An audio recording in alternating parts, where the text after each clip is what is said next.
शिक्षिका, सहायक प्राध्यापिका, हिंदी विभाग, एजेके कला एवं विज्ञान महाविद्यालय। मैं आज आपके सामने मैथिली शरण गुप्त जी का काव्य पंचवटी प्रस्तुत करना चाहती हूँ। पहले हम देखेंगे पंचवटी के काव्यकार गुप्त जी के बारे में। मैथिली शरण गुप्त का जन्म अगस्त 1886 में झांसी में हुआ था। वे खड़ी बोली के प्रथम महत्वपूर्ण कवि थे। महावीर प्रसाद बेदी जी की प्रेरणा से आपने खड़ी बोली को अपनी रचनाओं का माध्यम बनाया और अपनी कविता के द्वारा खड़ी बोली को एक काव्य भाषा के रूप में निर्मित करने में अथक प्रयास किया। इस तरह ब्रजभाषा जैसी समृद्ध काव्य भाषा को छोड़कर समय और संदर्भों के अनुकूल होने के कारण नए कवियों ने इसे ही अपनी काव्य अभिव्यक्ति का माध्यम बनाया। हिंदी कविता के इतिहास में गुप्त जी का ये सबसे बड़ा योगदान है। मैथिली शरण गुप्त के पिता का नाम सेठ रामचरण और माता का नाम श्रीमती काशीबाई था। पिता रामचरण एक निष्ठावान प्रसिद्ध राम भक्त थे। इनके पिता कनकलता उपनाम से कविता किया करते थे और राम के विष्णुत्व में अटल आस्था रखते थे। गुप्त जी को कवित्व प्रतिभा और राम भक्ति पैतृक देन में मिली थी। वे बाल्यकाल में ही काव्य रचना करने लगे। पिता ने इसके एक छंद को पढ़कर आशीर्वाद दिया कि तू आगे चलकर हमसे 1000 गुनी अच्छी कविता करेगा, और यह आशीर्वाद सत्य हुआ। मुंशी अजमेरी के साहचर्य ने उनके काव्य संस्कारों को विकसित किया था। उनके व्यक्तित्व में प्राचीन संस्कारों तथा आधुनिक विचारधारा दोनों का समन्वय था। मैथिली शरण गुप्त जी को साहित्य जगत में दद्दा नाम से संबोधित किया जाता था। मैथिली शरण गुप्त की प्रारंभिक शिक्षा चिरगांव झांसी के राजकीय विद्यालय में हुई। प्रारंभिक शिक्षा समाप्त करने के उपरांत गुप्त जी झांसी के मैकडॉनल्ड हाई स्कूल में अंग्रेजी पढ़ने के लिए भेजे गए, पर वहां उनका मन न लगा और 2 वर्ष पश्चात ही घर पर इनकी शिक्षा का प्रबंध किया गया। लेकिन पढ़ने की अपेक्षा इन्हें चकई फिरना और पतंग उड़ाना अधिक पसंद था। फिर भी इन्होंने घर पर ही संस्कृत, हिंदी तथा बांग्ला साहित्य का व्यापक अध्ययन किया। इन्हें आल्हा पढ़ने में बहुत आनंद आता था। इसी बीच गुप्त जी मुंशी अजमेरी के संपर्क में आए और उनके प्रभाव से इनकी काव्य प्रतिभा को प्रोत्साहन प्राप्त हुआ। अतः अब ये दोहे चपयों में काव्य रचना करने लगे, जो कलकत्ता में प्रकाशित होने वाले वैश्योपकारक पत्र में प्रकाशित हुई। आचार्य राम महावीर प्रसाद बेदी जब झांसी के रेलवे ऑफिस में चीफ क्लर्क थे। गुप्त जी अपने बड़े भाई के साथ उनसे मिलने गए और कालांतर में उन्हीं की छत्र छाया में मैथिली जी की काव्य प्रतिभा पल्लवित व पुष्पित हुई। वे बेदी जी को अपना काव्य गुरु मानते थे और उन्हीं के बताए मार्ग पर चलते रहे तथा जीवन के अंत तक साहित्य साधना में रत रहे। उन्होंने राष्ट्रीय आंदोलन में भी भाग लिया और जेल यात्रा भी की। मैथिली शरण गुप्त जी लोक संग्रही कवि थे और अपने युग की समस्याओं के प्रति विशेष रूप से संवेदनाशील रहे। उनका काव्य एक और वैष्णव भावना से परिपोषित था, तो साथ ही जागरण व सुधार युग की राष्ट्रीय नैतिक चेतना से अनुप्राणित भी था। लाला लजपत राय, बाला गंगाधर तिलक, बिपिन चंद्र पाल, गणेश शंकर विद्यार्थी और मदन मोहन मालवीय इनके आदर्श रहे। महात्मा गांधी के भारतीय राजनीतिक जीवन में आने से पूर्व ही गुप्त का युवा मन गरम दल और तत्कालीन क्रांतिकारी विचारधारा से प्रभावित हो चुका था। आनंद से पूर्व ही रचनाओं में विशेषकर जयद्रथ और भारत भारती में कवि का क्रांतिकारी स्वर सुनाई पड़ता है। बाद में महात्मा गांधी, राजेंद्र प्रसाद, जवाहरलाल नेहरू और विनोबा भावे के संपर्क में आने के कारण वह गांधीवाद के व्यवहारिक पक्ष और सुधारवादी आंदोलन में समर्थक बने। 1936 में गांधी जी ने ही उन्हें मैथिली काव्य मान ग्रंथ भेंट करते हुए राष्ट्रकवि का संबोधन दिया। महावीर प्रसाद द्विवेदी के संसर्ग में गुप्त जी की काव्य कला में निखार आया और उनकी रचनाएं सरस्वती में निरंतर प्रकाशित होती रही। 1909 में उनका पहला काव्य जयद्रथवध आया। जयद्रथवध की लोकप्रियता ने उन्हें लेखन और प्रकाशन की प्रेरणा दी। 59 वर्षों में गुप्त जी ने गद्य, पद्य, नाटक, मौलिक तथा अनुदित सब मिलाकर हिंदी को लगभग 74 रचनाएं प्रदान की है, जिनमें 2 महाकाव्य, 20 खंड काव्य, 17 गीति काव्य, 4 नाटक और गीतिनाट्य है। उनकी मुख्य कृतियां इस प्रकार है: जयद्रथवध, भारत भारती, पंचवटी, साकेत, यशोधरा, विष्णुप्रिया, झंकार, जय भारत, द्वापर, कुणाल गीत, अजित, अर्जन और विसर्जन। गुप्त जी की 52 से भी अधिक काव्य रचनाएं प्रकाशित हो चुकी है, जिनमें से कुछ अनुदित भी है। उन्होंने मधु उपनाम से विरहणी, ब्रजांगन, प्लासी का युद्ध, मेघनाथवध नामक बंगला काव्य कृतियों का अनुवाद किया है तथा कुछ संस्कृत नाटकों के अनुवाद भी किए। इसी प्रकार रुबाइयात उमर खयाम भी उमर खयाम की रुबाइयों का हिंदी रूपांतर है। इनकी उल्लेखनीय मौलिक रचनाओं की तालिका में रंग में भंग, जयद्रथवध, पद्य प्रबंध, भारत भारती, शकुंतला, तिलोत्तमा, चंद्रहास, पत्रावली, वैतालिका, किसान, अनग, पंचवटी, स्वदेशी संगीत, हिंदू, विपदगा, शक्ति विकटवट, गुरुकुल, झंकार, साकेत, यशोधरा, सिद्धराज, द्वापर, मंगलगढ़, नहुष, कुणाल गीत, काबा और करबला, प्रदक्षिणा, जय भारत, विष्णुप्रिया आदि आते हैं। मैथिली शरण गुप्त का पुरस्कार व सम्मान इस प्रकार है। गुप्त जी हिंदी के प्रसिद्ध काव्य कवि कहे जाते हैं। सन 1936 में इन्हें काकी ने अभिनंदन ग्रंथ भेंट किया गया था। इनकी साहित्य सेवाओं के उपलक्ष्य में आगरा विश्वविद्यालय तथा इलाहाबाद विश्वविद्यालय ने इन्हें डी.लिट की उपाधि से विभूषित भी किया। 1952 में गुप्त जी राज्यसभा के सदस्य मनोनीत हुए और 1954 में उन्हें पद्म भूषण अलंकार से सम्मानित किया गया। इसके अतिरिक्त उन्हें हिंदुस्तानी अकादमी पुरस्कार, साकेत पर मंगला प्रसाद पारितोषिक तथा साहित्य वाचस्पति की उपाधि से भी अलंकृत किया गया। हिंदी कविता के इतिहास में गुप्त जी का यह सबसे बड़ा योगदान है। साकेत उनकी रचना का सर्वोच्च शिखर है। यही हुआ मैथिली शरण गुप्त जी का परिचय। अब हम देखेंगे पंचवटी काव्य। यानी पंचवटी के पूर्व कथा इस प्रकार है। पूज्य पिता के सहज सत्य पर वार सुधा धरातन को, चले राम सीता भी उनके पीछे चली गहन वन को। उनके पीछे भी लक्ष्मण थे, कहा राम ने कि तुम कहा, विनत वदन से उत्तर पाया, तुम मेरे सर्वस्व जहां। यानी पिता दशरथ के सत्य पालन के लिए राम, लक्ष्मण, सीता तीनों गहन वन की ओर चले गए थे। तब लक्ष्मण से पूछा, राम ने पूछा कि तुम क्यों मेरे पीछे पड़े हो? और लक्ष्मण का उत्तर यह था कि तुम मेरे सर्वस्व हो इसलिए। सीता बोली कि ये पिता की आज्ञा से सब छोड़ चले, पर देवर तुम त्यागी बनकर क्यों घर से मुंह मोड़ चले?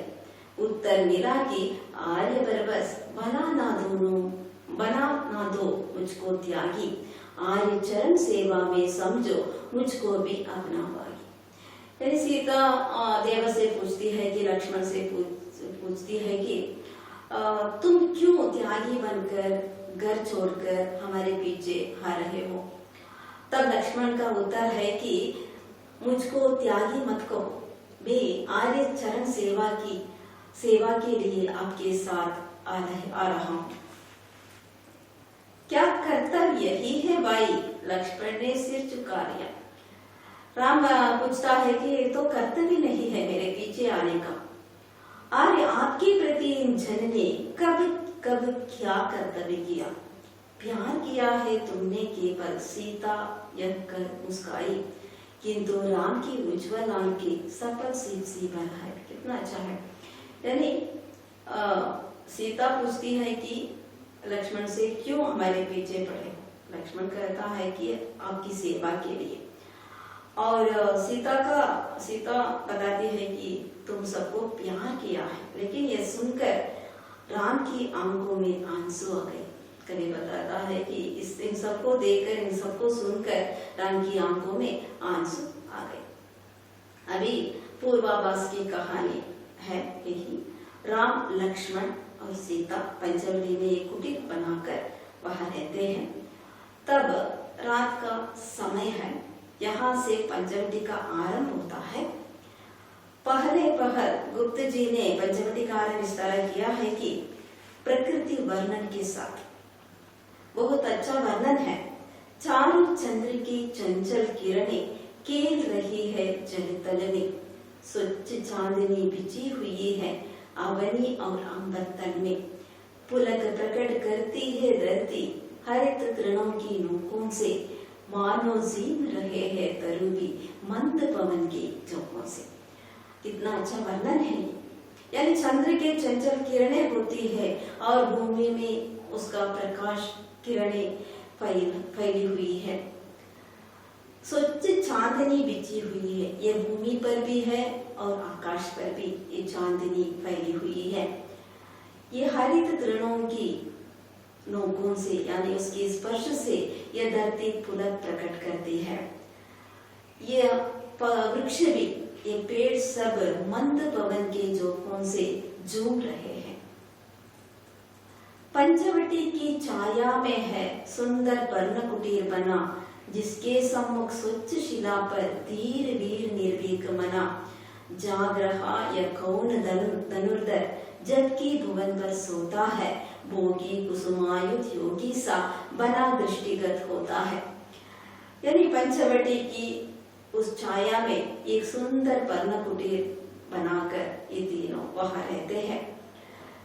एक उसके सामने एक स्वच्छ शिला पर एक युवक बैठा है, निडरता के साथ बैठा है, जाग रहा है। इस निशा के समय, इस रात का समय, यह भूमि सब सोते समय वह जाग रहा है। वह इस तरह दिखता है कि कुसुमायुध का अर्थ है मनमत सा दिख रहा है। भोगी कुसुमायुध योगी सा बना दृष्टिगत होता है। वह दिखता है मनमत जैसा, मनमत योगी के वेश में मनमत जैसा उसे देखने को मिलता है।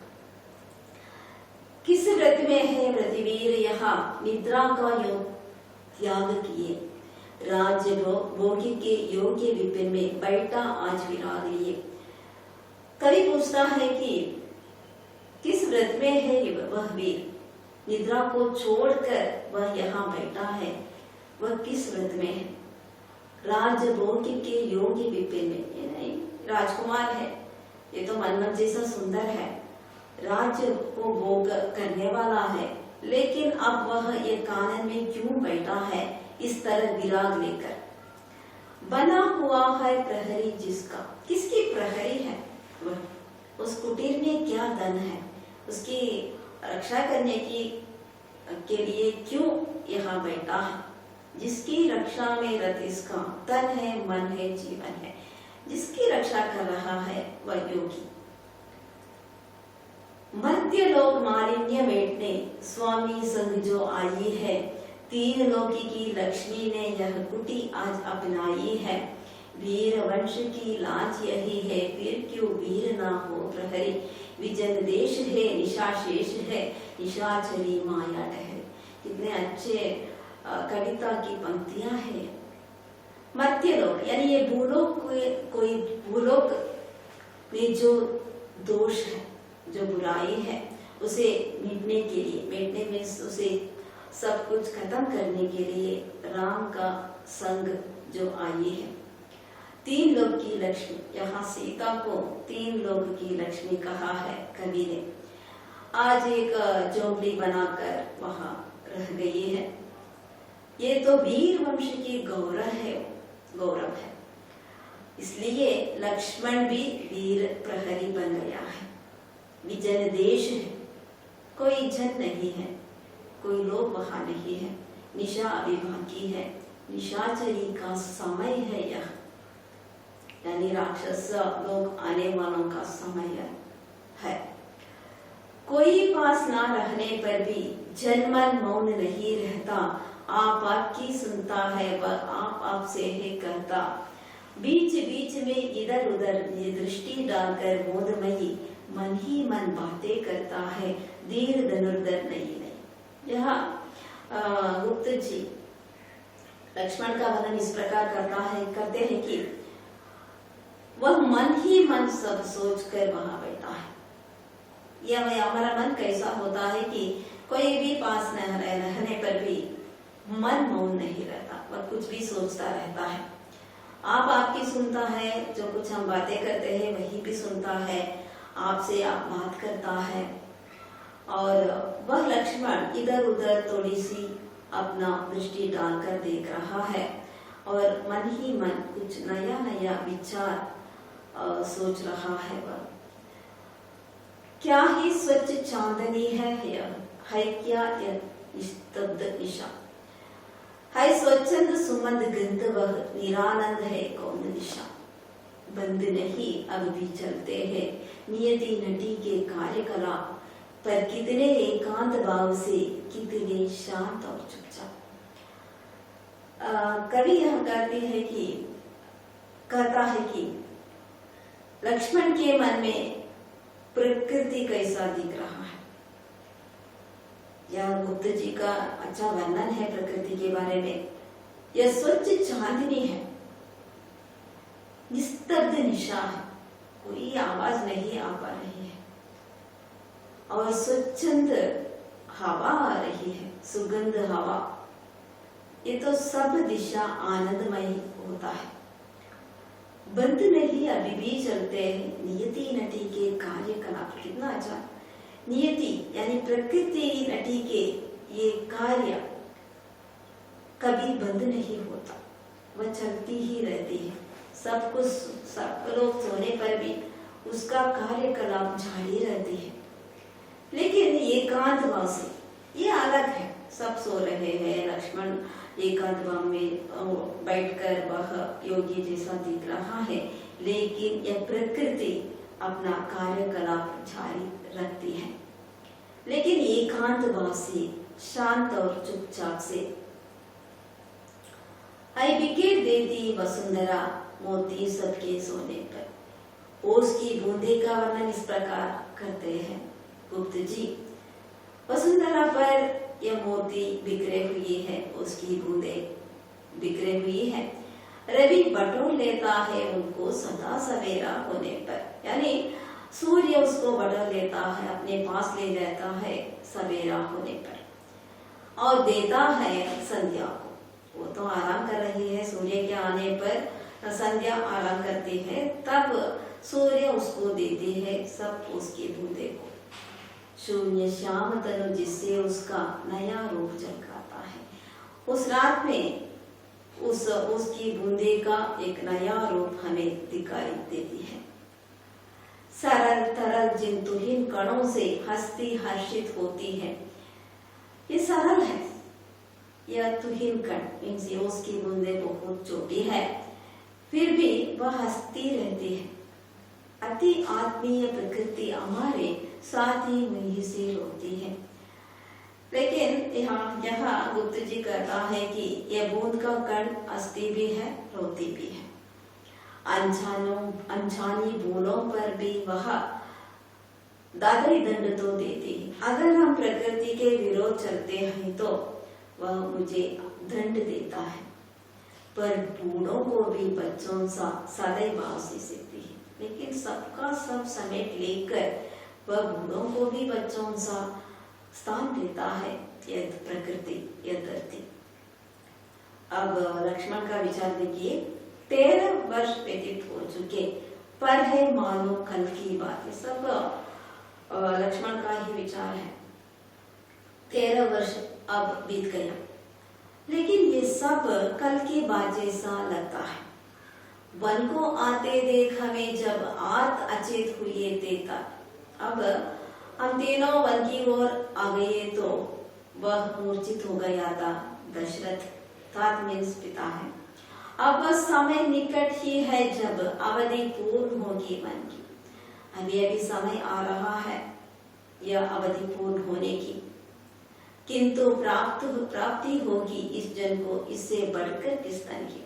लक्ष्मण का विचार है कि इससे बढ़कर कोई धन को प्राप्त नहीं होता उसे।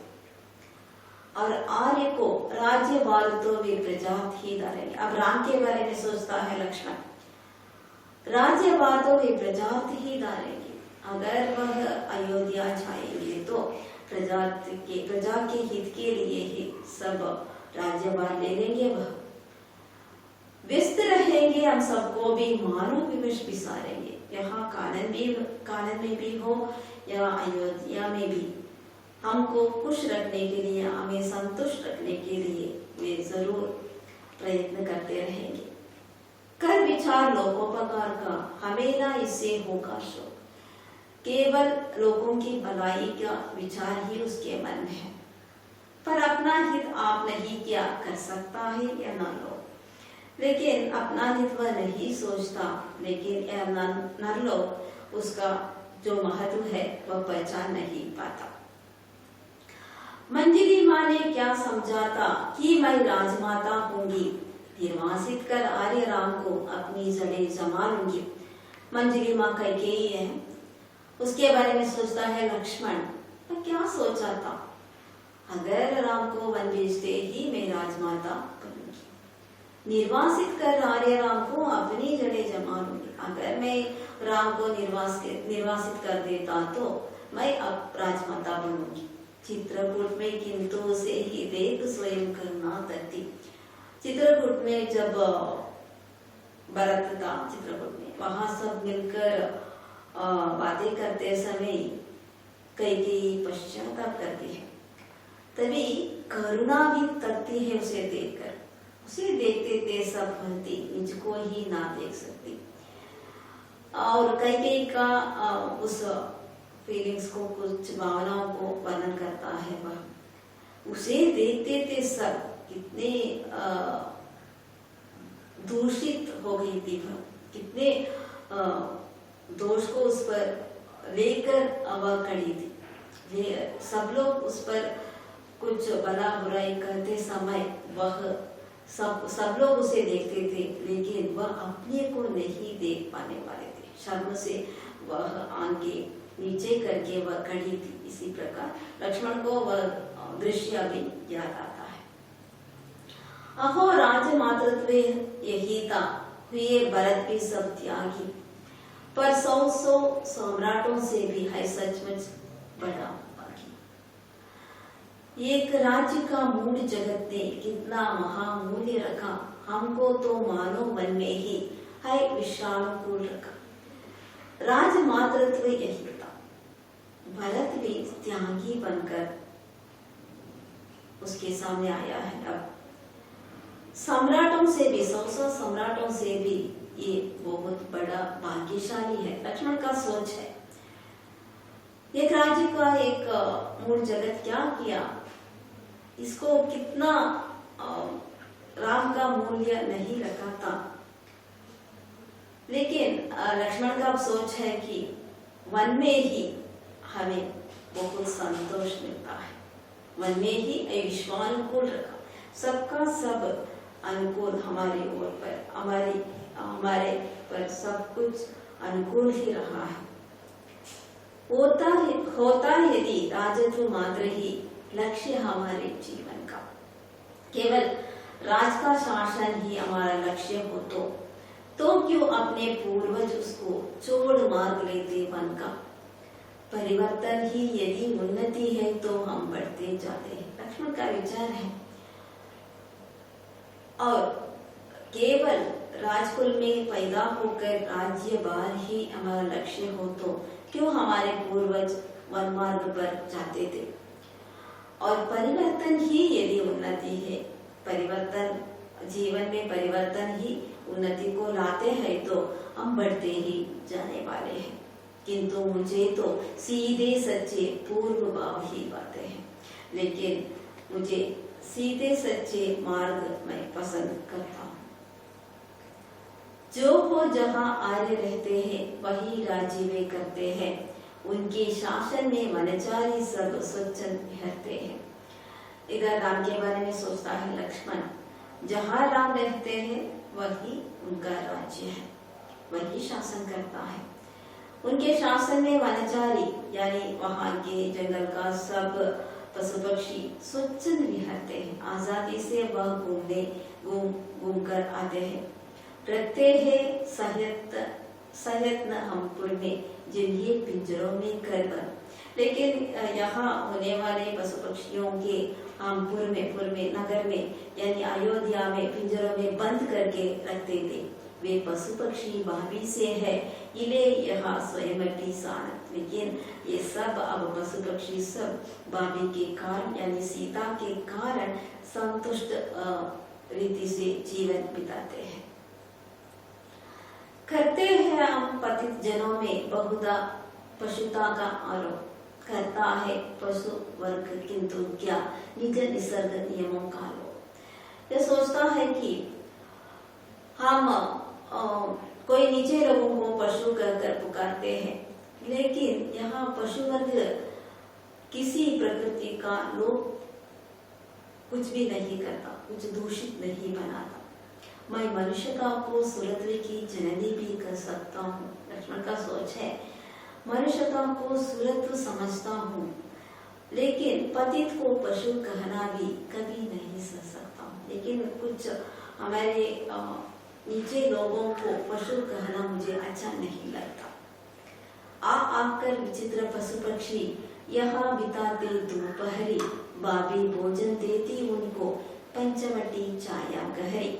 चारों चपल बालक जो मिलकर माँ को घेर खिसाते हैं, खेल खिलाकर भी आर्या को वे सब यहाँ रिझाते हैं। यहाँ पशु पक्षी के बारे में लक्ष्मण सोचता है, सीता कैसी उसको भोजन देती है। पंचवटी की छाया में सीता पशु पक्षियों को भोजन देती है, और यहाँ चारों चपल बालक यानी चारों नामक पक्षियां भी उसे माँ को घेर कर उसे कुछ कष्ट दे रहा है। फिर भी वह सब मिलकर आर्या सीता को बहुत संतुष्ट रखा है। गोदावरी नदी का तट यह ताल दे रहा अभी भी चंचल जल, कल कल कर मानो ताल दे रहा है अभी। नाच रहे हैं अब भी पत्ते, मन से सुमन महकते हैं। गोदावरी नदी तट यह ताल दे रहा अब भी चंचल जल, कल कल कर मानो तान दे रहा है अब भी। नाच रहे हैं अब भी पत्ते, मन से सुमन महकते हैं। चंद्र और नक्षत्र ललकार लालच भरे रहते हैं। यानी गोदावरी नदी बह रही है कल कल करके, ताल देकर वह बह रही है। नाच रहे हैं अब भी पत्ते, मन से सुमन महकते हैं। ये सुमन सब खिल रहे हैं और पत्ते भी नाच रहे हैं उसकी ताल के अनुसार। चंद्र और नक्षत्र देख रहा है, लालच भरे आंखों से देख रहे हैं ये प्रकृति की सुंदरता को। वैतालिक विहंग भाभी के संप्रति ध्यान लगने से है, न ये गाने की रचना में वे कविकुल तुल्य मग्न से है। बीच बीच में नर्तक की मानो यह कर देता है, मैं तो प्रस्तुत हूँ देके कर्म कौन बढ़ाई लेता है। ये पशु पक्षी सब आकर ध्यान से वहाँ आते हैं, झोंपड़ी पर आते हैं, पंचवटी पर कुटीर पर आते हैं और ये नए गान की रचना करते हैं सीता के लिए। ये कविकुल बन गई है अब। बीच बीच में नर्तकी की भी आती है। ये मयूर भी आकर ये कह देता है कि मैं तो प्रस्तुत हूँ देखे कर कौन बढ़ाई लेता है, हम में तो कौन बड़ा है। इस तरह उसमें प्रतियोगिता हो रही है गाने में। आंखों के आगे हरियाली रहती है हर घड़ी यहाँ, यानी वहाँ का प्रकृति वर्णन है इसमें पंचवटी का।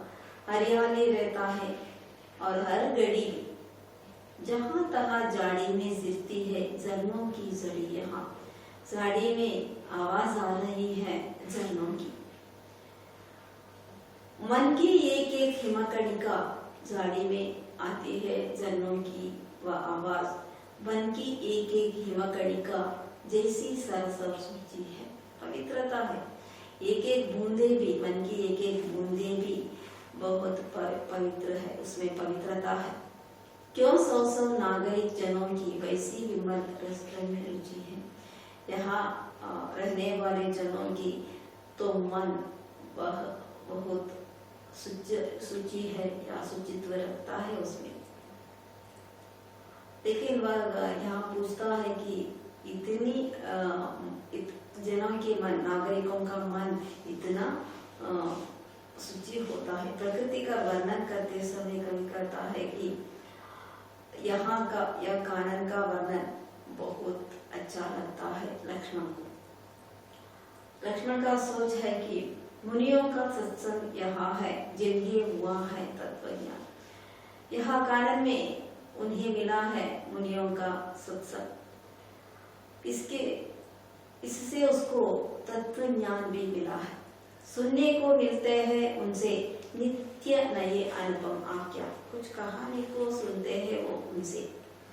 जितने कष्ट कंटकों में है जिनका जीवन सुमन खिला, लेकिन कितना मुश्किल है वन में रहने का, फिर भी उनके जीवन में इनका आना ही सुमन खिला। इनके आने से एवं सत्संग के, मुनियों के सत्संग के कारण उनका जीवन बहुत संतुष्ट बन गया है। गौरव गंध उन्हें उतना ही अत्र तत्र सर्वत्र मिला, यानी गौरव भी उनको मिला है, गौरव भी मिला है, संतुष्ट है वो इस कारण में। शुभ सिद्धांत वाक्य पढ़ते हैं, शुभ सारी भी आश्रम के शुभ सिद्धांत पढ़ते हैं। आश्रम के आश्रम का वर्णन है वो, यहाँ का कानन का वर्णन, पंचवटी का वर्णन।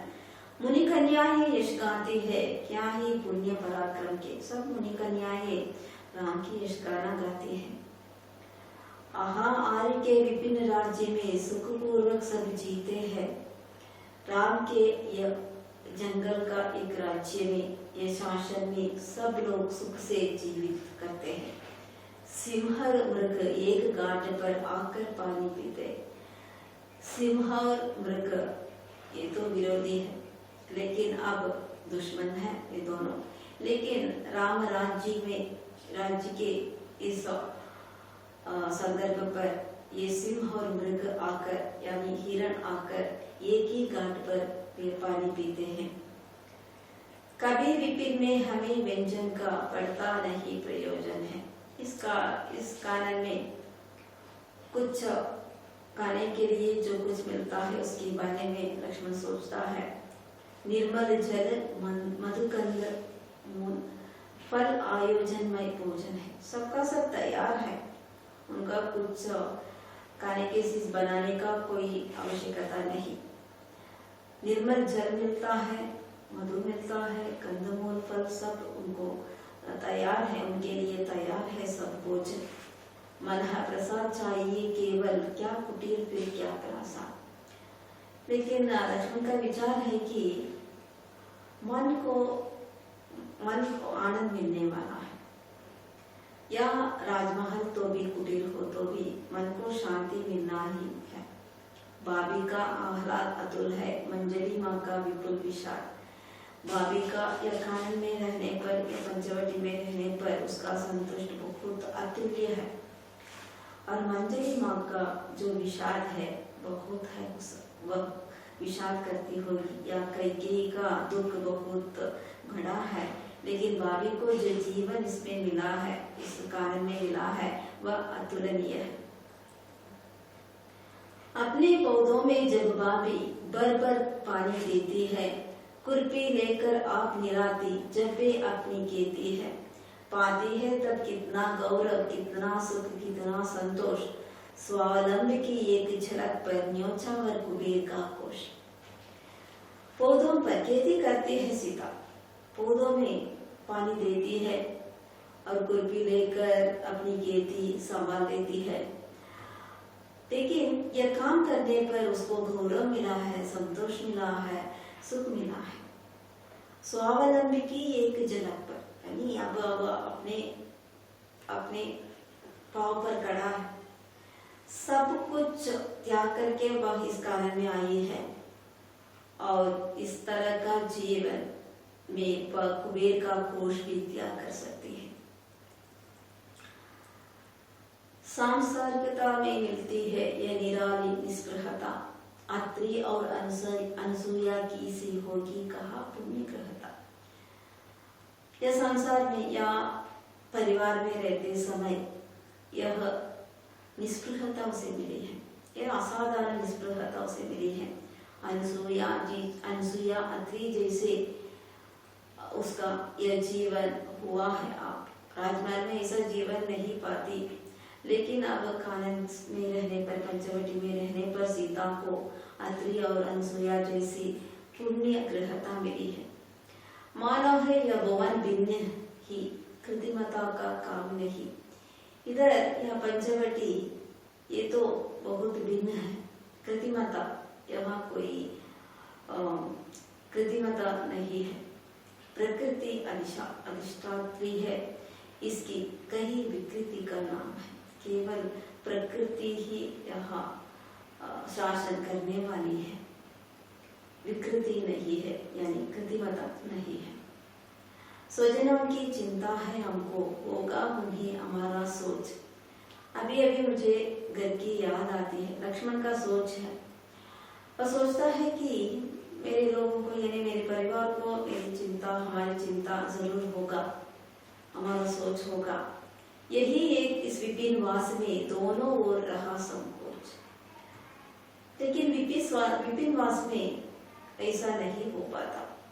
सब सह सकता है परोक्ष ही, कभी नहीं सह सकता प्रेम। लेकिन किसी मुश्किल को भी सह सकता है, लेकिन प्रेम को कैसे सह सकता है? बस प्रत्यक्ष भाव में उसका रक्षित सा रहता है क्षीण। लेकिन देखने पर भी उसे रक्षा करने का कोई विषय हमसे नहीं हुआ। लेकिन यहाँ का विपिन वास में भी हमें उसे याद आ रहा है। स्वजनों की चिंता है हमको, होगा उन्हें हमारा सोच। यही एक इस विपिन वास में दोनों ओर रहा संकोच।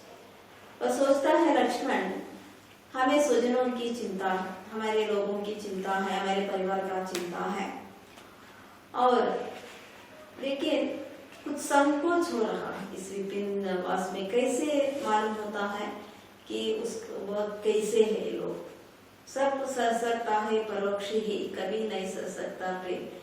सब कुछ सह जाएंगे हम, प्रत्यक्ष भाव में उसका रक्षित सा रहता है क्षीण। लेकिन हम यहाँ विपिन में रक्षित सा रहता है, बहुत खुशी से हम रहते हैं। इच्छा होती है स्वजनों को एक बार मन ले आओ, और यहाँ की अनुपम महिमा उन्हें घुमा कर दिखलाओ। विस्मित होंगे देख आर्य को वे घर की ही भांति प्रसन्न, मानो वन विहार में रत है वे वैसे ही श्री संपन्न। लक्ष्मण का विचार है कि अपने परिवारों को एक बार यहाँ ले आओ और यहाँ का जो महिमा है उसे घुमा कर दिखलाओ। विस्मित होंगे देख आर्य को, कितना शांत हुआ है राम, वैसे ही जैसे ही वैसा ही है, घर की ही भांति प्रसन्न है वो। इसको देखकर सब लोग आश्चर्य में पड़ जाएंगे, मानो वन विहार में रत है वे वैसे ही श्री संपन्न। वन में है तो भी वह वैसे ही श्री संपन्न है, सब धन उसके पास ही लगता है। यदि बाधाएं हुई हमें तो उन बाधाओं के ही साथ, जिससे बाधा बोध ना हो वह सहन शक्ति भी आई हाथ। जब बाधाएं ना भी रहेगी तब भी शक्ति रहेगी यह, पूर्व में जाने पर भी मन की स्मृति अनलगती रहेगी यह। अगर हमें बाधाएं हो तो बाधाओं के साथ ही हम जाएंगे, बाधा बोध नहीं होते हैं, उसे सहने की शक्ति भी हमें मिली है। बाधाएं हो तो भी ना हो, लेकिन शक्ति हमें रहेगी ही। अगर अयोध्या जाने पर भी हमारे यह वन की स्मृति जरूर आएगी। नहीं जानती है हमारी माताएं आमोद प्रमोद, मिली हमें है कितनी कोमल कितनी बड़ी प्रकृति की गोद। इसी खेल को कहते हैं क्या विद्वजन जीवन संग्राम, तो इसमें सुनाम कर लेना है कितना साधारण काम। नहीं जानती है माता ये कितने संतुष्ट से रहते हैं या दुख से रहते हैं, हमें मालूम नहीं, लेकिन हमें मिली है कितनी कोमल प्रकृति की एक गोद। इसी खेल को कहते हैं विद्वजन जीवन संग्राम। वह सोचता है कि इसी को कहते हैं ये जीवन संग्राम, लेकिन इसमें सुनाम कर लेना, अच्छा नाम लेना कितना साधारण काम। लेकिन यह पंचवटी में अच्छा नाम लेना भी एक साधारण काम बन गया है। बेचारी उर्मिला हमारे लिए व्यक्त रोती होगी, क्या जाने वह हम सब मन में होंगे इतनी सुख भोगी। मग्न हुए सौमित्र चित्र सम, नेत्र निर्मिलित एक निमिष, फिर आंखें खोले तो क्या अनुपम रूप अलौकिक विश्व। यहाँ अब सबको याद करके अब उर्मिला के बारे में वह याद करता है। वह सोचता है उर्मिला हमारे लिए व्यर्थ रोती होगी, लेकिन उसे मालूम नहीं है कि हम कितने सुख है इसमें, ईश्वर में। और अब लक्ष्मण उसके बारे में सोचकर वह चित्र समान वह बैठा है, लेकिन फिर आंखें खोले तो एक अनुपम रूप, एक अलौकिक वेश में, यानी एक सुंदर रूप में वहाँ एक युवती रह खड़ी है और वह आश्चर्यचकित होता है। यही पहला भाग यानी पंचवटी का पहला भाग यही समाप्त होती है। हम मिलेंगे दूसरे भाग के साथ। धन्यवाद।